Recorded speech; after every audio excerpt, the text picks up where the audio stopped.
Hi Peter, thanks very much for contacting us, and thank you very much for the video on your LG washing machine. Now, as you can see from the background, I'm actually in my camper at the moment, and that's because I'm heading to the IFA in Berlin, which is the appliance trade show. And LG has actually got a stand there as well, which I'll be visiting. But anyway, when it comes to the problem with your door seal leakage, the video did help me no end in understanding what the problem was. I have no idea how the pen got into the washing machine drum.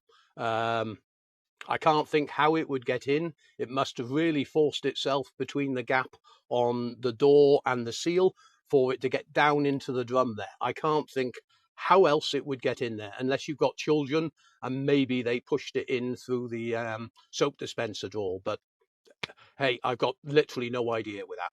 Anyway, contacted a friend last night and he managed to get me the full workshop manual for you. So this is not only explaining the problem that you have, and you'll need to go to page 58 on the workshop manual, which shows you the whole process for removing this seal that you need to replace at the back of the drum. It does look like you need a set of specialist pliers to actually expand the spring so you can actually get the band off, but you might be able to utilize some other tool to do that. I actually haven't changed one of these seals before, so I can't really give you top advice on it. But what I have done for you on the page that I've created, in the description below I'll put the link, I have also added all the other LG videos I recently did. I think I did about 25 videos on LG washing machines, everything from diagnostic procedure to changing the pump, motor, hall sensors and so on.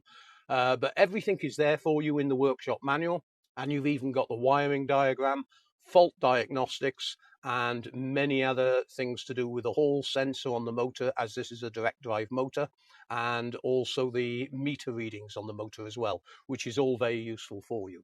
At the end of this video, you will have a little bit showing you how to use the web page to get the best out of it. Garden looks lovely, by the way, in Australia. It's a pity from where I am in Wales, it's always raining. Lovely to have a garden like that. But thanks very much for sending us the link to the video, and I will use it on the page so I can show other people the fault with the machine. Thanks for contacting us. Have a good day, Pete. I have created you an FAQ page specifically with all the wiring diagrams, workshop manual that includes error codes, diagnostic procedure, and explaining every component, but there's also videos on the page to assist you. If you or anyone else needs help with their Beko washing machine, fill out the contact us form on the website. Make sure you give us your full model number and serial number, but most importantly, make sure you leave us a detailed description of the fault. Better still, why don't you upload a video to YouTube, send me the link, I'll be able to have a look at the problem and then be able to help you better. Making this page for you took me a while, so please remember to support the website by giving us a thumbs up on our YouTube channel and subscribing, and also sharing the channel to your friends and family. We don't just make videos on washing machines. We do cookers, dishwashers, tumble dryers, fridge freezers, and many other types of appliance. Please remember to support the website by buying the parts off us. And if we really helped you, you can always donate to the website by clicking on the Buy Paul the Beer page. Thanks very much indeed for watching.